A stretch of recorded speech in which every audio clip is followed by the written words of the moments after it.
All right. Well, Scott McLaughlin, welcome to Austin. Yeah, thanks. I've been here once before. I loved it, and I love it even more. But just I wish the weather was a bit better the last couple of days. Yeah, you guys have been in a monsoon out here. Yeah, it's been wet and cold. Unfortunately, it was so cold that we couldn't run. I think we could have run in the wet. It wasn't that wet. Just the cold Firestone just knocked it down. And I understand for safety and stuff, but for me, I've just woken up. It's Christmas Day a couple of days ago, and I've been opened my presents. That's been my line the last couple of days, and it certainly feels like that way. Well, being a champion in Supercars, this is, you got an amazing career at such a young age. But what about this? This is like a dream come true? Yeah, it's a dream come true just to be in America. I'm very lucky to have a great job in Australia and compete in front of my home fans over there in New Zealand as well. And it's to be here and standing here talking to you after my second IndyCar test is really special. And I'm just trying to grab the opportunity with both hands. Well, so how much running did you get today in the dry? We got 6 hours, so from 12 to sort of 6. So the dry, it sort of it dried up about 1 o'clock, but there's still a couple of dam patches out there. So yeah, overall I'm pretty proud to look at the leaderboard and be third, but there's obviously everyone's got a little bit more in their tank. Well, the Supercars came here back in 2013 and did the short track, cut through back there. I got to take a ride in one of those, but so you're not the first Aussie driver or Aussie V8 driver to come down here, but so tell us your impressions of the car itself. G-forces and the power and all that.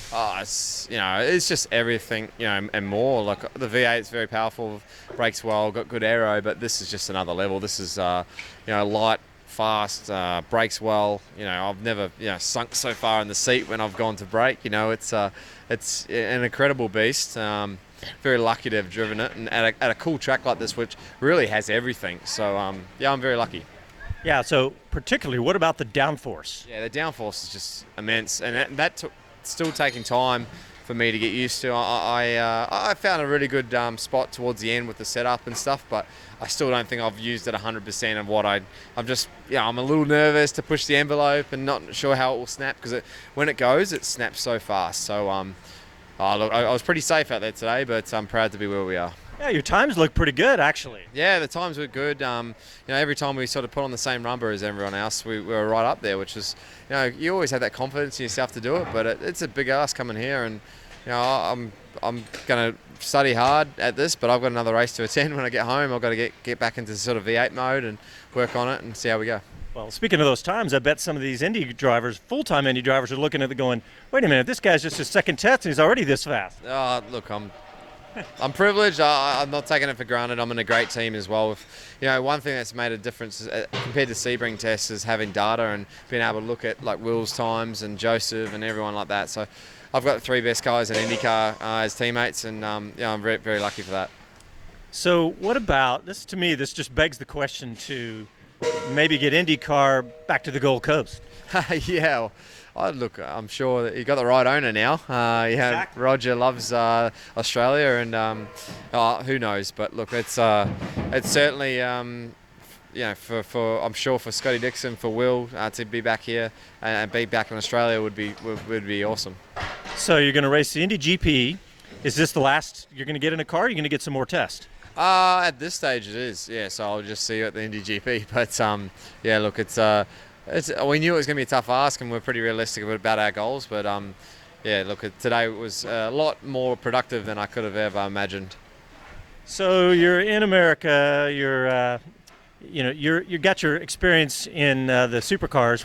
What about maybe a little NASCAR test while you're here? Oh, you have to ask Roger that one. I just go where they tell me to, and it's an opportunity that I try to grab, with both hands, regardless of what car it is. At this point, IndyCar seems like a right fit for me, lifestyle-wise, and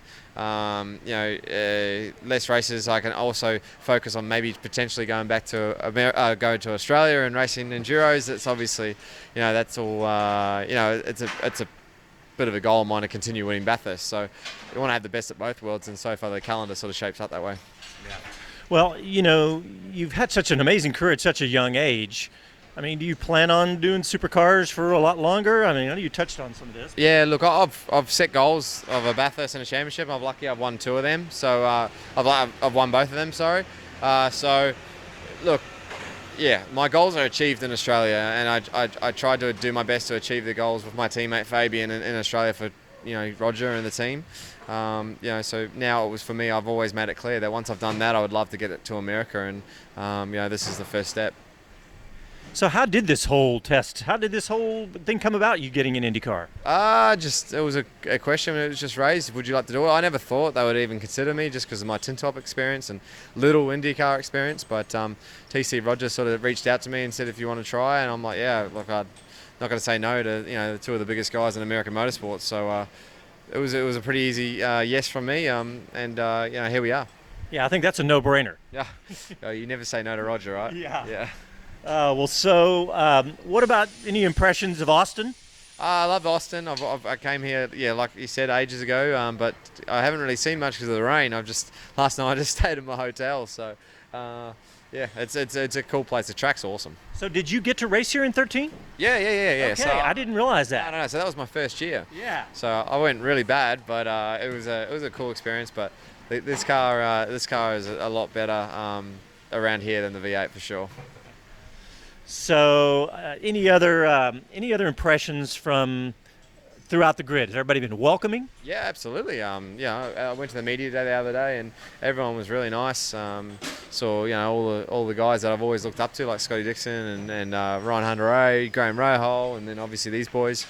Everyone's really welcoming. So, but at the end of the day, they're my competitors. So if they weren't welcoming, it doesn't really bother me. Well, so what about meeting a Kiwi like Scott Dixon? I mean, this got to be, a hero kind of moment, at the same time a competitor. Yeah, Scott's an incredible competitor, incredible man, like what he's done.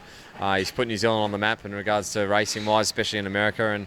And, I've always idolised the guy in some way. What he's done, he'd come over and he's turned nothing into something, and Indy 500s and 5 championships. It's incredible. So when I see him and shake his hand and stuff, it's kind of a little bit of a starstruck moment. But I've known him long enough that we can have a nice conversation without being too fanboy.